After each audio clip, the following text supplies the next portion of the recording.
Hello everyone, Ghost of Orchids here, welcome back to my channel. Today we are looking at 10 things I wish I knew when I was new to ESO. Now, first of all, when I was new to ESO, I knew absolutely nothing. I admit, I thought it was like Skyrim, where, you could put your attributes anywhere, make a good character and just quest. I had no idea that endgame was a thing. I didn't even know that dungeons were a thing that you didn't solo. So, without further ado, first thing that I'd say is the utmost importance is research. Get a crafter and get your research done. So this is what your research looks like. This is for jewellery. As you can see here, it's 5 hours 25 minutes. However, if I research, say, a ring, this is then going to go up when I learn this. These will then cost more to learn, so I would get jewellery done as quickly as possible. Same with clothing. Clothing has its own. As you can see here, there are a lot of different traits. Personally, I would focus, especially if you're just going to be DPS, on divines.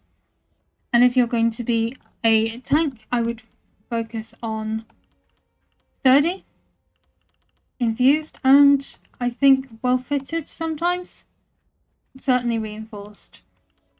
But if you're a healer, focus on infused and divines. And if you're a DPS, focus on divines. Do not focus on training. I would leave that till last because you won't need the training trait as quickly. Honestly, it is a good trait to have, and I will not deny that, but it's not necessary for your progression in the ESO, because most gear, when you are at stages where you really need to care about gear, is divines if you're a DPS and divines if you're a healer. So second thing I'd like to talk about are classes. There are many different types of classes on ESO. Some are behind paywalls, some are not. The latest class as of recording is Arcanist or Arcanist. It is behind a paywall. It is a very good class, very fun class to play. However, you do not need to pay a fortune to get good results as any class on any as any role even. For example, a Nightblade can be a healer, a DPS, or even a tank, and excel at all three. It is not like World of Warcraft, where they are stuck as certain things. While they may not be the meta, and some may be more complicated to turn into other things than others. For example, a Dragon Knight is harder to play as a healer than it is a tank. It's still doable, and it still yields good results. Next on my list is gear. People worry so much about what gear sets they're using, what the colour is of their gear, and honestly, until you are champion point 160 or above, I would not worry about it. You are not going to be in this gear permanently, so at the moment, for example, I am in gear that is level 10, and this character is level 26. She is doing fine in the gear she's got, and I'm not going to level it up. I am also using training gear to help level myself up, but that is because I'm not new to the game. This is not something necessary, but I will touch up on this later.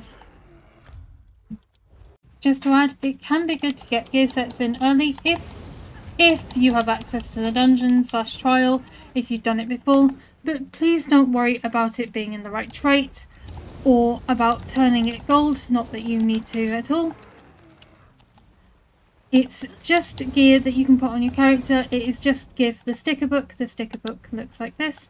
Please note I am on controller, so it will look a bit different, but it's basically this. It allows me to recreate pieces of gear. So if we look at the Trials version, for example, I can make anything from Healing Mage if I really wanted to. It's not a set that's very well used, but we'll go with this for now. This will cost me 41 transmute stones. The way you get transmute stones is by doing daily dungeons and doing pledges. This being said, until you are champion point 160, I really wouldn't worry about gear, and I wouldn't worry about gear farming. Do feel free to fill up the sticker book. Do feel free to collect and reduce the cost down.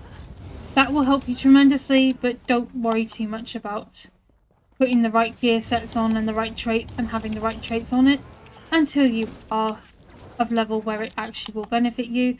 because last thing you'll want is for you to hit the armor level cap and then find that the gear you're wearing is not of the armor level cap and you have spent so long farming it and now it's pointless because you've got to farm it again.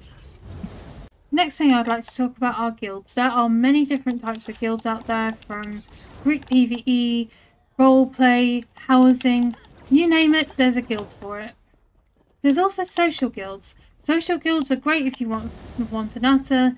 Group PvE guilds are great if you need someone's help with anything from build, theory crafting, gear farming, you name it. There are a lot of places that are willing to help. There are a lot of people who are willing to help.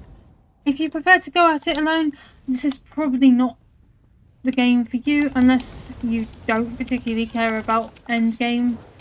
If you don't care about endgame and you just want a quest, then fair enough, ignore this point. Next point is builds. There are many different theory crafters out there. All of them are right, they just have different methods of doing things.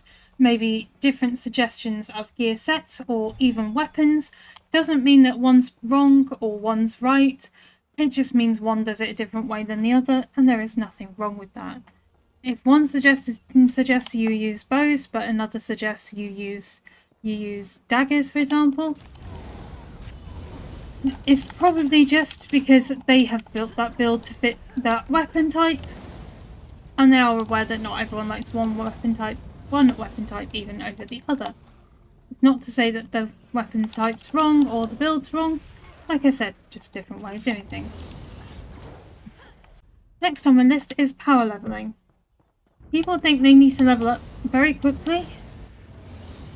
I personally thought this as well when I was new to the game, and I power leveled a character and I did not have a clue what I was doing.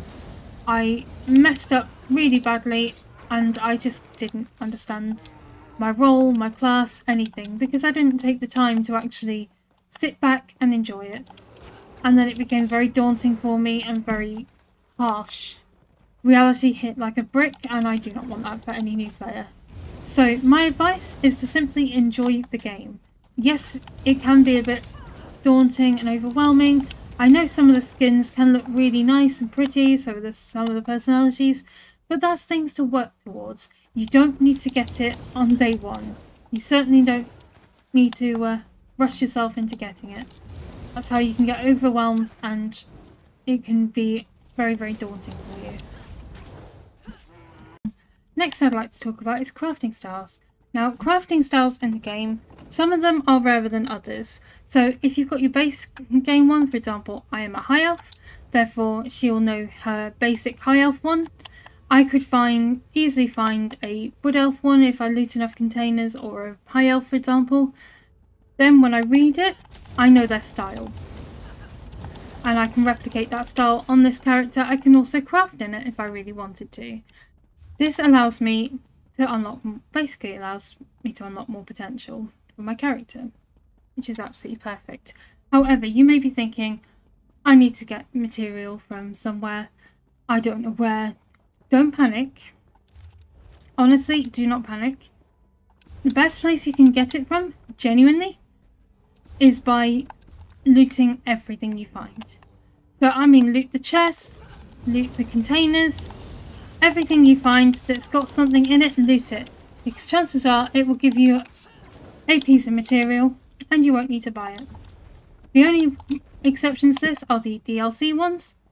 These can only drop in certain places, such as Fanglair style materials drop in Fanglair, or from deconning the items associated with the dungeon in that style. And the only exception I will add now, because I nearly forgot, the only exception to the rule in general is Imperial. Imperial style drops very, very rarely. It is a golden style, so it is hard to get to drop. However, if you do get a drop, it's really good and can be quite expensive, but do keep hold of it if you want to use it. Another trick I personally use is to turn my crafter into an Imperial. Why? Because Imperial naturally knows Imperial style, and it is the most expensive one. So if you have got an Imperial unlocked, or if you want to unlock Imperial, I would definitely recommend turning it into a crafter, just simply for that reason. For the DLCs, the Dark Brotherhood and Thieves Guild, Nightblades excel at these DLCs simply because of their sneak base. They have very, very good sneak. They have Invis, which is not on my bar at the moment. Shock. It's called Shadow Cloak. You can morph it if you really want to Shadowy Disguise. I would not recommend morphing it to Dark Cloak as it will take the invisibility away. But what it basically does is, if I slot it here, I am then invisible to any NPC, etc.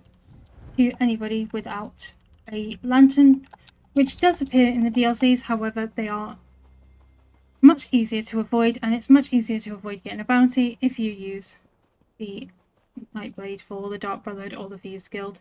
It can be completed on other classes. Personally, I have completed it on a Templar. However, I found it a lot easier to do things like the Perfect Sacrament, which is a achievement where you get no bounty, you don't get found, as a Nightblade, because it's just the questline on easy mode.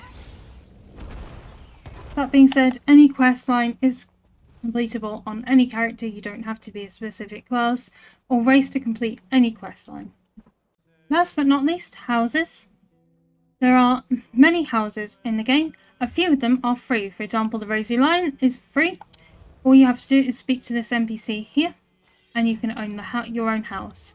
An owned house looks like this. It's in white, and a house you haven't bought yet is in black. To speak to the get the house, speak to the NPC. You have a look about you, some sort of quality that's rare to find. And trust me, I'm never wrong about these sort of things.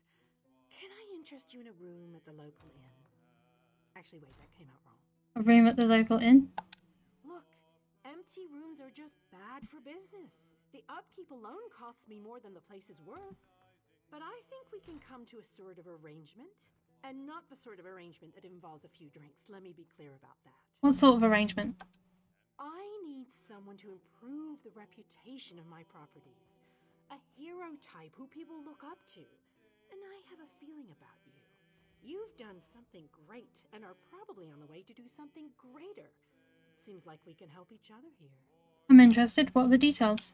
Yeah, all right. Details. I can see how this might be a bit sketchy, but don't worry. The inn room is well kept, conveniently located. I know you adventuring types wanting a home in every town.